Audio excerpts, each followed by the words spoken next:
प्रेम से विष्णु भगवान की जय, अनंत देवता की जय, अनंत महाराज की जय। सुत जी ने शौनक आदि ऋषियों से कहते हैं, पूर्व समय में माँ गंगा के तट पर धर्मराज युधिष्ठिर महाराज जी ने जरासंध के साथ वध के लिए राजयूष यज्ञ आरंभ किया है ना, यूष यज्ञ आरंभ किया।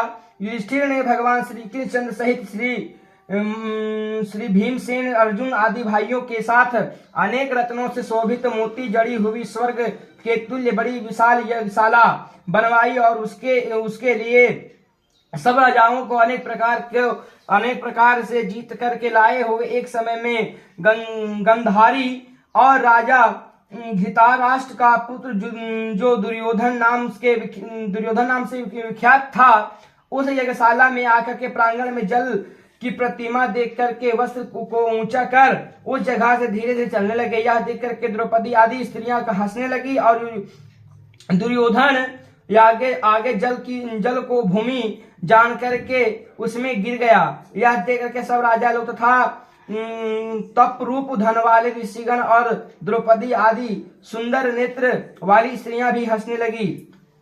यह देख करके महाराज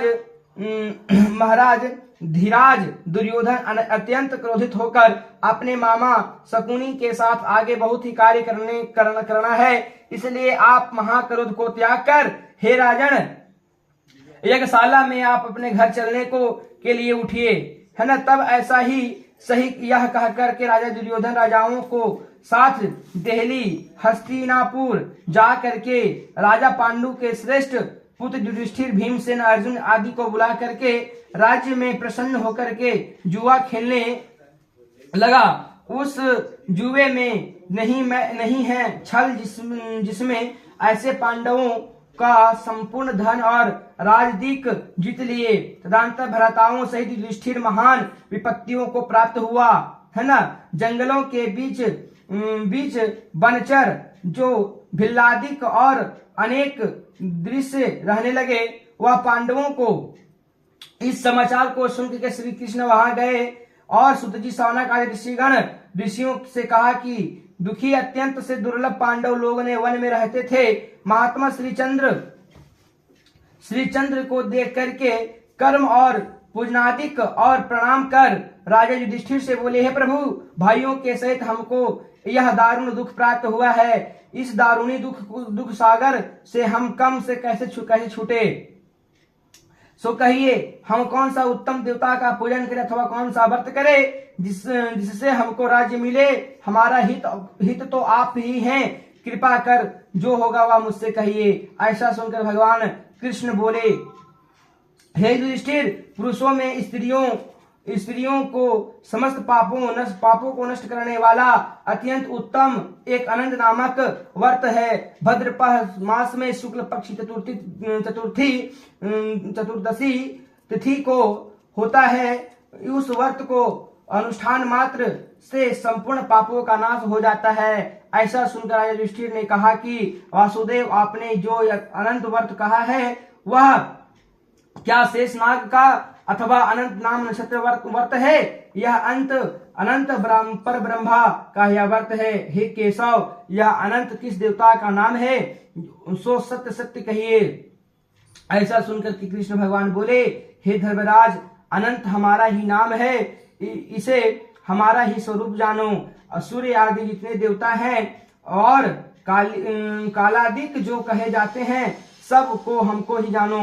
और कला, काष्ठ, मुहूर्त आदि दिन रात्रि तथा यह सब जितने शरीरवान प्राणी हैं तथा पक्ष, माह, ऋतु, वर्ष, युग और कालादि की व्यवस्था सब मुझी को जानो। यह जो मैंने कालादि कहा है वह इस मास, ऋतु, वर्ष, युग में और कालादि की व्यवस्था सब मुझी को जानो। यह जो मैंने कालादि कहा है वह इस मास, ऋतु, वर्ष, युग में कालादि से व्यवस्था सब मुझी को जानो। यह जो मैंने कालादि कहा है वह इस अनंत नाम से प्रसिद्ध है। वही मैं भूमि का भार अल्प करने के लिए इस समय कृष्ण नाम से अवतारित हूँ। दानवों को नाश तथा साधुओं पुरुषों को रक्षा निमित्त मुझे वासुदेव के कुल में भी उत्पन्न जानो। आदि अनंत मध्य जिसका नहीं है ऐसे कृष्ण विष्णु शिव वैकुंठ सूर्य चंद्र सर्वत्र व्याप्त ईश्वर मुझको जानो। हे युधिष्ठिर, नहीं है उत्तम जिससे ऐसा विश्वरूप जो योगी लोगों के ध्यान किया गया हो, वह संपूर्ण रूप वाले अनंत युधिष्ठिर हम ही हैं, जिससे 14 इंद्र, 8 वसु, 12 सूर्य, 11 रुद्र, 7 ऋषि, 7 समुद्र तथा वृक्ष आदि सहित संपूर्ण पर्वत हम ही को जानो। और 27 दशा दिशाएं, पृथ्वी, 7 पाताल तथा भू वार्दिक, सप्त स्वर्ग, यह सब हम ही को जानो। इस विषय में कुछ ही संदेह ना करो। ऐसा वचन सुनकर युधिष्ठिर बोले, हे स्वप्रपारी भगवान, आप अनंत वर्त का महात्म्य तथा विधि से कहिए। अनंत वर्त का अनुष्ठान करने से प्राणी को क्या पुण्य और क्या फल की प्राप्ति होती है, वह कभी मुझसे भी कहिए। पूर्व काल में यह व्रत किसने किया था? मर्त्य लोक में किसने, मृत्यु लोक में इसे किसने किया था? यह किस नाम से प्रकाशित किया गया? कृपया यह सब विस्तार पूर्वक हमसे कहिए। युधिष्ठिर ने का ऐसा वचन सुनकर के भगवान श्री कृष्ण बोले, सत्ययुग में सुमंत नामक एक ब्राह्मण था। उसने वशिष्ठ गोत्र में उत्पन्न सुंदर दीक्षा नाम एक भृगु ऋषि की कन्या के साथ वेदोक्त विधि विधान से विवाह किया। हे राजन, दीक्षा नाम की स्त्री के समय पा करके अनेक सुंदर लक्षणों से युक्त एक कन्या उत्पन्न हुई। वह शीला नाम की अत्यंत सुशील कन्या पिता के घर पलने बढ़ने लगी। उसकी पतिव्रता माता कालज्वर के दाह से दुखी हो गई और नदी के जल को प्रणाम त्याग करके और स्वर्ग में चली गई। और वह नदी के जल में प्राण को त्याग करके स्वर्ग में चली गई। तदंतर उस सुमंत नामक ब्राह्मण ने धर्म नाम की एक दुख शीला नाम की कन्या से विधि पूर्वक विवाह किया।